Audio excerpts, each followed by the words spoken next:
Do you stream on a Roku, Fire Stick, Android TV, or Apple TV? Now you can watch 6ABC 24/7 with the 6ABC Philadelphia streaming app. The big story on Action. Search 6ABC Philadelphia and start streaming today. Hello, welcome to the Lifestyle segment of Women to Watch. I'm Cheri Morrison. Today I have the pleasure of introducing you to Annie Allman, General Manager and CEO of the Reading Terminal Market Corporation. Welcome to the show, Annie. Thank you, Cheri. I'm excited to be here. We're excited to have you here. You have quite a position here in Philadelphia. I would say you're probably one of the most important people. The Reading Terminal Market is one, if not the top destination, according to Visit Philly. In 2018, 7.7 million people visited the market. This is quite an undertaking to be the general manager and CEO. Annie, please tell us a little bit about your family, background, and education. Oh, sure. Well, thanks, Cheri. So I kind of had a unique background. I grew up in a small town in Alaska. I'm very proud that I'm a third generation Alaskan. My family were commercial fishermen, which it's kind of an unusual background, I guess, to be here in Philadelphia. I came down to Philly originally to go to school. I went to the University of Pennsylvania. Met my husband, Lee, who's a lifelong Philadelphian, and these Philly boys do not move. So here I am. I can only imagine what's going on in the household right now with the Eagles and crazy. The Phillies and everything else. They get a little crazy, those Phillies. They get a little crazy. You mentioned to me that you thought that you wanted to be a veterinarian, and you graduated from Penn, not as a veterinarian, but still had a love for animals. What sparked your interest in horses, and what happened after graduation that enabled you to be a part of the horse world? Yeah, sure. Great question. So, it's kind of funny. My brothers all grew up out on the water, and all I wanted to do was be on a horse surrounded by grass. So I had to leave Alaska for that. And when I started college many years ago, I had this passion for horse racing. Someone had taken me to a thoroughbred track as a kid, and I just loved it. And at the time, I thought the only job you could have on the racetrack is to be a veterinarian. But after failing or almost failing organic chemistry, except for a professor who loved to go to the races with me, graduated from Penn. But I was fortunate enough to meet a gentleman named Bob Levy, and he and his family, Mr. and Mrs. Levy, were very prominent in the thoroughbred breeding and racing world. And I was fortunate to go to work for them, and spent 5 years on a circuit from a breeding farm in Maryland to the racetrack in Atlantic City and down at a training center in South Carolina. That's quite a circle and loop that you did there. And so you really got into the circuit with the horses, but then from there you moved on another step into another circuit that's somewhat connected. You want to talk a little bit about that? Sure. Yeah, I got to a point in the horses where I realized that my talent did not equal my passion. And I was never going to be, it was great, but it probably wasn't a long time career for me. So I had a friend from Penn who encouraged me to take a look at business school. So I did an MBA program at the tech school at Dartmouth, which was a fabulous experience. I just seemed to always want to be the fish out of water, I guess. I was the sort of token English major. And when I got out of the program, I really did not want to go into a typical corporate environment. I did management consulting for a little bit, but I'd intended to go into racetrack management and just didn't really see a great future there. And so I looked at casinos at the time were buying up a lot of racetracks. And so I started working in the casino business at Harrah's Entertainment. And it was a fascinating career. It took me to a lot of different places and met a lot of different people. Yeah. And you said that after you were there for a number of years, a few CEOs from other casinos had asked you to come on board to help them open new projects and get things operating. Kudos to you. That's an amazing accomplishment. And dare I say, especially for a woman. What is your favorite part of all of these roles? Gosh, I think, I like building things and I like fixing things. So in some sense, it's sometimes it's physical buildings. So I can go past a resort or a casino or racetrack that I had a hand in creating, and that's a great source of pride. But really, it's more about people and the teams I've built and the careers that I've seen develop. Um, and that's super meaningful. And it's great to hear from people who, maybe I worked with them 20 years ago at this point, but I've seen, I can think of a few. They started as young, just out of college. And now, in one case, the person I'm thinking of is running one of the best known brands in sports betting. Or another person I met at a job fair who was a veteran looking to kind of transition into construction and facilities, and that individual is now leading the facilities and construction at a internationally known racetrack. And it's just great to see how their families grow through that process. And so that's probably the most meaningful to me. Yeah. Yeah. You sound like you're the queen of operations. Yeah. Okay, get your toilets and trash cans right, and everything else falls into place. I understand that completely. So how did the whole Reading Terminal Market opportunity come about? Sure, it was kind of a fluke, really. I had come home from opening a resort or being part of an opening team in Boston, but my family had always stayed in the Philadelphia area. And I had come home and for once wasn't on a project, was home during COVID. And I read an article I think it was in the Philadelphia Business Journal, that the current general manager had left, and talked about those kind of struggles that the market was going through at the height of the pandemic. And I thought, that's interesting. And I'd really like to have a job that I was in Philadelphia instead of traveling all the time. And reached out to some folks, did some research of who was involved with it, and reached out. And I probably should have asked a few more questions, but 5 weeks later, I was here at the market. Well, good timing, I guess, and I'm sure they really needed somebody. What a terrible time! You started the beginning of COVID. This was like difficult for not just the Reading Terminal Market, but every vendor or every merchant that's there, especially the food and hospitality industry. Most of these merchants have been locals, and they've been in the market for a really long time. They're fighting for everything they have. So there were so many things for you to focus on to keep the market and the businesses going. It was confusing. There were mixed messages being sent out to the public. The world thinks everything is shut down, and the market and its merchants are essential, so it's open. And people just didn't realize it. And the other thing they don't realize is that the Reading Terminal Market is a nonprofit, so most of the staff was let go. How do you keep up morale? What are the key things you focus on to keep the market going?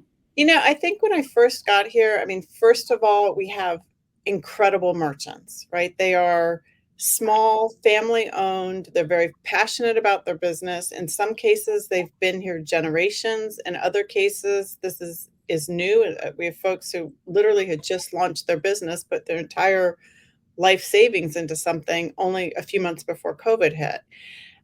So I think really just coming in with a very clear point of view of what needed to be done in the short and medium term to get the market. I'm all about cleanliness, safety, and accessibility. Very simple basics that we needed to nail, and then to just get that message out there that we're open, and a consistent message. We're open 7 days a week. We're here to serve you. And to show that, get some excitement and fun back into the market. So we had a lot of fun last year with our holiday decor and our holiday music, and we're doing that again this year. And then bringing in new merchants, because we had some really exciting new merchants we brought in. And then just following through. There had been a plan on the books for years to redevelop Filbert Street. And just, once I met the merchants and I saw how passionate they were and how involved our board is and how important the Reading Terminal Market is to so many people, I think that gave us all the confidence to just move forward, that somehow we'll figure it out, somehow we'll find the money, but we have to continue to move forward. Yeah, I had mentioned to you that my father's business was right across the street. So, you know, he would either take the train or drive in, but it was not unusual for him to go to the market 2 or 3 times a week and Mhm. pick up something. And the really special occasions were the special ice creams from Bassett's and the stories he would tell about sitting Yeah. at the counter and them sliding down the sundae cup or, you know, glass Mhm. container, and it would stop right in front of the customer that ordered it. It was a real skill for the people who used to dip the ice cream and make the sundaes. But yeah, it was very important for our family. And Mrs. Bassett, I actually had renovated the Gwinnett Valley train station back in 1989, and Mrs. Bassett was one of my first customers. They lived right around the corner. And the first thing she did when she walked in, I didn't know who she was. I knew her daughter, Anne. She walked in and she said, "Do you carry Bassett's ice cream?" And I said, "Well, yes, we do." And she said, "What are you packing it in?" It's like, okay. Right. Are you treating your product right? Yeah. So she said, "I'll be out on this time on the train. Please have it packed up for me in a cup for me to pick up and take home with me." So we did. Nice. But I got to know the Bassett's pretty well. Anyway, how different is it to manage the Reading Terminal Market versus management at the casinos and Comcast? So, we are a nonprofit, and that's something many people don't realize, that it's a nonprofit and a non-compensated board of directors that are overseeing this incredible institution for Philadelphia. And so, um, our motives are different. I'm not here to make shareholders wealthy. I'm here to protect and grow, and honor the mission of the market. So, I mean, just on basics, there's, much less resources, much scrappier you need to be. And we have a lot of personalities and a lot of folks that we help and that we work with. So if you take roughly 80 family-owned businesses, times their employees, times the millions of customers that we have, um, it's just you have to be flexible and try to always maintain a positive outlook and try to work together with people. Yeah, the demographics are huge. Mhm. There's so many interesting facts about the market. When we spoke earlier, you told me the market was almost 50% led or co-led by women. Pretty exciting. Yes. It opened on January 29th in 1893. So you'll be celebrating your 130th anniversary in 2 months. Another big, exciting moment for the market. Are you doing anything special? We are. So we are bringing back our usually annual fundraiser, but it's been on a pandemic hiatus. So Party for the Market. We are celebrating on February 25th. It's an amazing time where ticket holders and sponsors come into the market after hours. All the merchants are open, unlimited market yummies and food and beverage and great entertainment. And so we will be celebrating our 130th anniversary this year. The theme is Time After Time. And it's really celebrating and acknowledging despite all the ups and downs the world has thrown at the market is here and continues to thrive and continues to serve this incredibly diverse population that is Philadelphia and our visitors. Yeah, even though the market actually opened in 1893, the markets in Philadelphia started in the 17th century with William Penn, and they started at the base of a street called High Street, right along the Delaware River, and then all of these open markets were 6 blocks down the street or in towards Center City. And finally, people were complaining about them blocking traffic and things. And then the Reading Railroad bought the terminal building and they decided to put it underneath. But in that time, they changed the name of High Street to Market Street because of all the markets. I never knew that. Yeah. Pretty interesting. So you don't have all of the businesses back yet. So you're probably missing a lot of your weekday traffic. We are. When I talk to the merchants, especially the longtime experienced merchants share with me, is that they're really missing that commuting office worker. Folks just are not back in the office. So they're really missing the folks who would run in at the end of the day and grab, the produce and grab whatever they're making for dinner that night. And so that's an element that we are still missing, as many businesses are here in Center City. So we're excited to see some business leaders really stepping forward to encourage people to come back to the office. But, I think the reality is the world has changed. And aside from those of us who work in the market that come in every day, most people will not probably ever return to 5 days a week. So we've seen just a change in demographics and a change in the business patterns. But we are really, Center City is definitely feeling much more alive. And I think that's great for everyone. Sure. Well, and I'm sure that the new renovations with the Filbert Street project are going to help a lot with that outside space and different programs you can have using that space. Yes. I'm afraid we're out of time. That flew by. Thank you for all of your time and for doing an outstanding job with a place Philadelphians and visitors hold close to their hearts. It's really special what you're doing. And I know thousands and thousands of people, if not millions, appreciate what you're doing. Thank you so much. Well, thank you. And come to the market. Oh, I will. I was actually just there 2 weeks ago. Great. And I took some pictures.